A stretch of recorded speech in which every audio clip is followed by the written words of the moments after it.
Wolfgang Hessler fluttered up over the railing of the Tibbet's stern and kicked his way toward the midpoint of the ship where, in 2004, Hurricane Ivan had unceremoniously torn it in two. Once at the breach, he craned his head upward and saw the 38-foot Delta Canaveral dive boat rocking gently on the surface, nearly 60 feet above his head. From behind the ship's stern, he had watched as 3 divers kicked to the surface and boarded the vessel. Off to his left, the ship's conning tower loomed over him like an algae-encrusted automaton from a bygone era. Its corroded hatches, beacons, and antennae had all but capitulated to the unrelenting underwater ecosystem. He worked his way up the face of the tower and paused at its apex, just 20 feet below the surface. He could now hear the faint thrumming of music pounding on the surface above. He looked down at the Panerai dive watch on his wrist and turned the bezel to 5 minutes. He'd have to decompress briefly before making the final push to the boat's hull. As he waited, he took in the massive corroded ship beneath him and marveled to think that it would soon have a companion, albeit a much smaller one.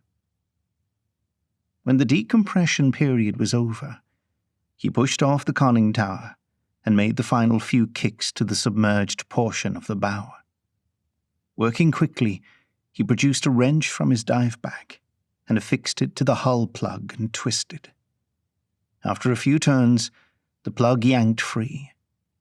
He saw a trail of bubbles issue forth and wend its way up the side of the boat. Unbeknownst to the 3 divers on deck, water was now coursing into the ship's hull. He then kicked to the stern and removed the boat's second plug. He waited another 10 minutes until he heard the first cry of alarm from the deck above. Within seconds, he jettisoned his oxygen tanks, flippers, and dive bag, grabbed hold of the dive boat's ladder, and took the rungs 2 at a time. As he climbed over the stern, chaos unfolded before him. One of the divers was yelling frantically into his radio, while the other 2 tried to identify the source of the leak. Amid the harried panic, none of them noticed him step onto the deck and produce a gun from his vest. He pulled the trigger once, and the man on the radio fell heavily. The other 2 divers wheeled their heads in his direction, their faces awash with terror. He pulled the trigger 2 more times, and both men hit the deck with a thud. "Not to worry, my friends," he announced. "These are saxitoxin-laced darts, and the paralysis, I can assure you, will only be temporary. I'm sad to report, however, that I disabled your bilge pump last night, so it's only a question of time before your boat flounders." He looped his arms under the armpits of the diver at the radio and propped him up against the bridge.